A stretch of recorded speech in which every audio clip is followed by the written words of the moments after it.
No. Well, I'm bringing all of this to the pulpit as if I'm going to use it, but I probably won't. I just want to take a few minutes to express my appreciation for the body of Jesus Christ, for the warm welcome I have felt at this meeting and the good intentions and spirits of the brethren as they have welcomed me, because I've been gone for so long. I feel like it's an eternity.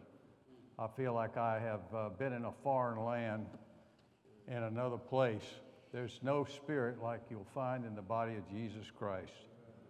And there's no welcome like you experience when you experience the brethren with sincerity saying, "We missed you and we are glad you're here."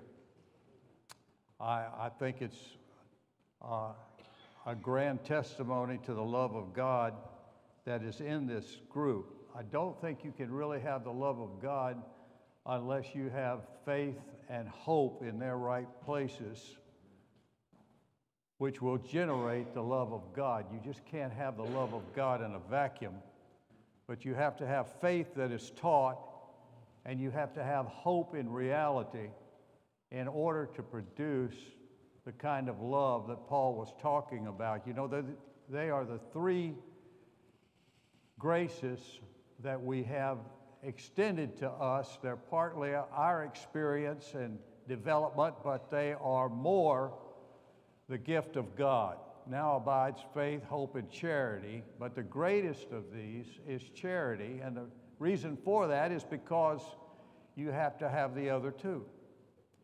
Faith is, according to Hebrews, the assurance, or the King James says the substance of things hoped for, the evidence of things not seen, but it's the assurance. To put a definition on that word substance, which is rather general, it's the assurance. And that, in order to have assurance, you must have some kind of teaching or substantial reason for that assurance. It's not just believing in the dark of something that you never experienced or you never had any reason to exercise your faculties for, but it must be an instructed substance, which is assurance. It brings assurance. And it is the conviction of things not seen. We are looking for the fulfillment of a vision that began to be preached, we were told, over 100 years ago.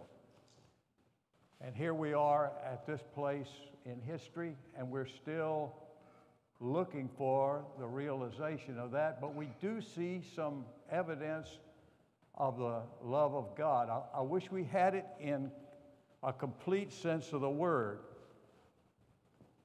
And John says, by this we know that we're accepted of God. Well, two things he said in that first epistle. He said, because the Spirit of the Lord touches us. If you have a realization of God, if you have an experience of God, and he talks to you, you walk with him, he talks with you, that is a sign for you that he accepts you. Now, there are degrees of acceptance, but he accepts you. And as well, if you love the brethren, that's another sign of the fact that God is working with you in a process to bring you to completion. And we are moving on to that. I wonder, with the question, are you better than you were 5 years ago? Are you the same? Will you be better 5 years from now if you live that long? I look back at 100 years of development. I wonder if I would have done as well as the brethren I hear about who were in the beginning. I wonder if I've carried that torch as faithfully as they have in my own way. Of course, I can't do what they did because I don't have the calling that they did. I admire what I've heard about Brother Souders very much. I didn't know him as a person. I knew him through teaching, just like the rest of you, or the main part of you here who had that same experience. I knew him from the teaching of Brother Lloyd Goodwin. I had him in my reference point through many preachers who came our way and pastored our little church in Norfolk, Virginia as I came up. I was taken out of a oneness background and put into the revelation of the body of Christ about how the Godhead is structured. And I developed under the ministries that were in El Dorado, in St. Louis, Indianapolis, Louisville, other places. And I appreciate the good that I receive from all of that. I appreciate the assurance that's in my life and the conviction of things hoped for. And one of those convictions is to realize the fullness of the body of Jesus Christ, just like they had power and witness in the first century. No, we can't go back to the first century, but we can exercise the same power and the same resolution that they exercised in the first century. And the proof of that is the fact that we have witnesses scattered all over this country of the benefit that has come from the struggles that we have had. No, we're not a part of the Reformation. They did what they had to do at that time. We can't even say that we're a part of Augustine. But you know, I find some good things in what Augustine said in his Confessions. I'm not fighting against Manichaeism. I'm not fighting against some of the ideas that he rejected. And I realized that he didn't have enough truth to take him on to perfection in God. I do appreciate some of the talks that people gave during the Middle Ages, and I look at the Reformation, but I'm not nailing 95 Theses up on a wall anywhere today. You know, I don't have 95 issues with the body that I'm associated with. Amen. I thank God for that. Amen. And the little bit I've begun to understand about Luther, both in English and in German, I recognize that he couldn't go beyond what God called him to do at his time. God didn't call him to restore the body. God didn't call him to restore the church. And I look at Zwingli, I look at John Calvin. You know, Martin Luther didn't want to leave the church that he was a part of, but he was excommunicated, and he had to go incognito to a lot of places.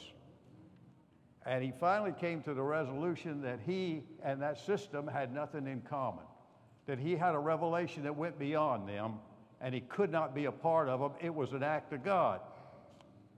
I might just add this little thing.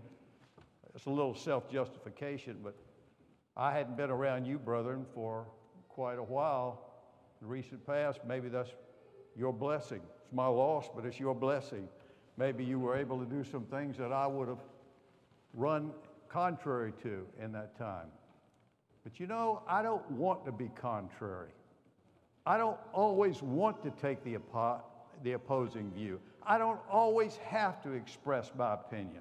There's a place to do that. There is an order to do that in. But it's not in an excoriating way. It's not in a way to promote one idea over another. I'm thankful for the variety that we have, although I want to move beyond that. I think we all need to come to the unity of the faith. That is one of the goals that we have, and that will be resident within the church. Although you'll all have to realize that we'll call out a Hymenaeus and Philetus if that's necessary. And a Diotrephes will certainly have to be marked as an individual that detracts and doesn't add to. But there's a place where we're all going to come to the unity of the faith despite our varying backgrounds. I remember talking to a person about the nature of evil. I was expressing my way, and he was expressing his way of looking at the Bible and running through all of the scriptures. And he said to me, well, since I've been talking to you, I've changed on this issue 6 times, and I think I'm going to change on it again. I said, wait a minute, hold on. I said, don't change just because of what I said. You, if you change, ought to change because God has resolved that issue in your spirit. You have received a revelation, and you're not going to change again, because we don't need to be flip-flopping from one point of view to another point of view. You know, when God puts us together, we will be together. But until he does, I'm going to put up with people who don't see things exactly the way I do. And I'm going to extract the good, the profitable out of what I hear to allow me to fit into the body of Jesus Christ. One of the things that I think we ought to realize is that we're not going to change the foundation of this movement. It was established by God, and every profitable person who has come along has kept us in that revelation. That revelation is that Jesus Christ is the head. That Jesus Christ is the one who is piloting the ship. I heard a story, maybe you don't think it's funny, but I do, about a person who came back to a church that he had been away from for some time, and a sign had been put on the church since he'd been gone saying, Jesus is the head of this church. And when the individual came back, now, you sisters will have to take this in stride. He came back in, he said, that sign up there, yeah, I'm interested in that. He's talking to the pastor. And the pastor said, well, yeah, we felt like putting that up. And the individual who'd been gone said, I didn't know that your wife was really the head of this church. I mean, I didn't know that Jesus was the head of this church because I knew that your wife was the head of this church.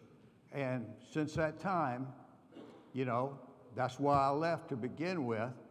Now, you sisters take that, don't hold that against me. I'm just reporting what was said. The point that I'm making is there is an order in the body of Jesus Christ. And that order is to be realized by every person who participates in it. I appreciate the order I see in this assembly. This singing, this band, and the wonderful coordination of events that are taking place right here, it's a testimony. Amen. I apologize for not being into other meetings. I know that there are places who have testimonies as well, but I appreciate this assembly, and I appreciate the attitude of Brother Goodwin concerning the people who came before him and his willingness to work in cooperation with them in the restoration of this great work of God, and not just do something different according to Babylon's principles, according to what's being pressured on us in the world, according to what everybody else thinks religion ought to be, and the absolute blindness that has been pointed out by people concerning the change in values must not be allowed to creep into the church in any way that we see it. We must be absolutely joined to the Lord in commitment to building his house, not our house. And that's the way that I would like to say I appreciate what is happening here. I hope my watch is right. I don't want to hold you over. But I did appreciate these scriptures that were pointed out in 2 Timothy as well. The man of God must not strive, but must be gentle to all men, instructing those who oppose themselves. If by any means they might be delivered, is the idea, from the clutches, from the pressurizations of the devil, those are the things that we need to work against. The struggle in our own spirits are what God has called us to do more than anything else in this world. The world is struggling against so many things. Look at the chaos and the confusion and the different points of view which are terrorizing our communities, terrorizing our whole way of life. That kind of thing doesn't exist in the body of Christ. And if it does, it shouldn't exist.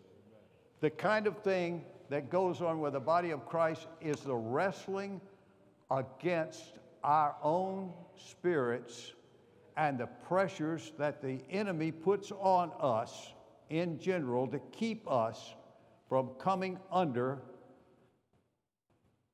realizing that everybody has something profitable to add. If we can get that together, we will come to the unity of the faith. And I'm trying to appreciate everybody that I hear, to find something good in it and the truth that's there. I would like, for the time that I have left, to be a little more gentle, to be a little more peaceful, to be a little more conciliatory, to suffer perhaps a little more. God has caused us to have the revelation to suffer. Whom the Lord loves, he chastens, and scourgeth every son that comes unto him. If we're not having a struggle with some of the things that go on, that's a definite indication that maybe the love of God is not involved here to the extent that it should be. And if I'm not suffering, I've come to realize in these last times of my life anyway, that that's a danger sign. Because Paul said he rejoiced in suffering. Paul said that he was willing to stay, and to minister to the church. Now, I can't say that. I don't have that decision in my hands to make. I don't think Paul did either, but he was just saying he was willing to do whatever he needed to do because his conversation was in heaven. That word means citizenship. And there is a sense in which the world is too much with us and it alienates me. Yes, what's on the media alienates me. I'm not able to put up with it as much as I used to. I find myself more and more reaching over and changing the remote to something else. It gets too much with us, and it saps our spirituality, and it puts up a block in your spirit and causes you to cancel that out and put on something that's more ministerial, more edifying. And that can happen with us in the meetings that we have, in the exchanges that we have. We can be more edifying to one another. We can find a way to communicate in a conciliatory way. I appreciate the opening of this service today and the instruction that I received from it. I was edified greatly, and I just want to tell you that I'm encouraged. If I had to leave right now, I could say that my spirit has been ministered to in this meeting. Thank you very much, Brother Goodwin. Thank you, Assembly. Thank you for the marvelous work that you're doing. I hold you in great admiration. May God be with you.